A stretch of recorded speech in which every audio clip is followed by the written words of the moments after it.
Numbers 2 and 3. Land Transport Amendment Bill Number 2, third reading. Road User Charges Amendment Bill, third reading.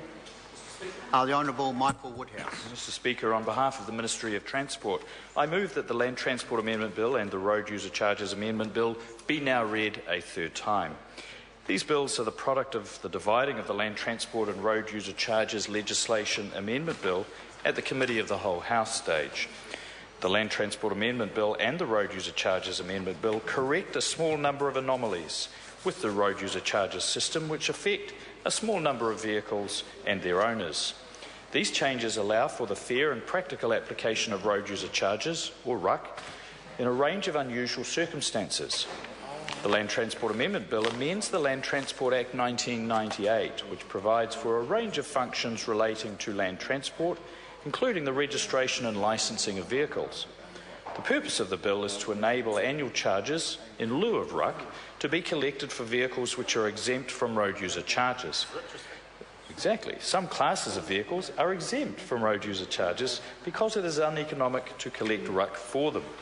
Most of these vehicles also do very little travel on roads and already make a significant contribution to the costs they impose on the road network through the vehicle licence fee. However, some exempt vehicles, such as fast tractors, do a sufficient amount of travel on roads to cause road wear, so it is fair that their owners should make a contribution towards the cost they impose. The bill amends the Land Transport Act to allow for an annual charge in lieu of RUC for these kinds of vehicles, collected through registration and licensing processes. By doing so, it allows for the fair and practical recovery of costs where collecting them through the normal processes would be impractical and uneconomic.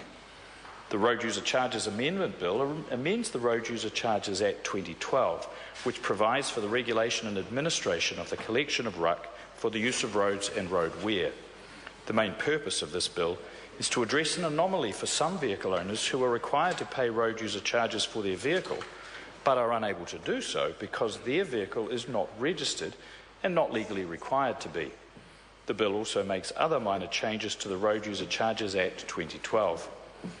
Unregistered RUC vehicles that are exempt from registration are not required to be registered or operate under a trade plate or in an unregistered state, but are subject to RUC unless they belong to a class of vehicle that makes them specifically exempt. However, it's not possible to issue RUC licences to these vehicles because the licences are linked to a vehicle's registration number.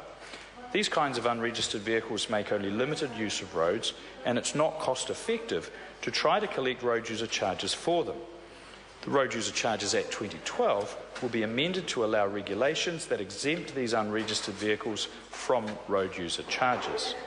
This bill also amends the Road User Charges Act to add offence provisions where light vehicles conditionally exempted from road user charges are operated in breach of those conditions. Finally, the bill contains amendments of a technical nature which support the policy aims behind road user charges and rationalise enforcement activity.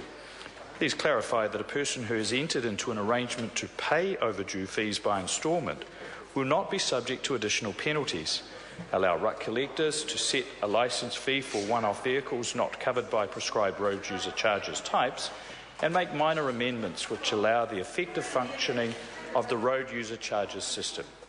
In closing, the changes proposed in these bills improve the functioning of the road user charges system, allow for the fair and practical application of road user charges in a range of unusual circumstances. I commend the bills to the House. The question is that the motion be agreed to. Darian Fenton. Thank you very much, Mr Speaker. It's a pleasure to take a call in the third reading of these bills, which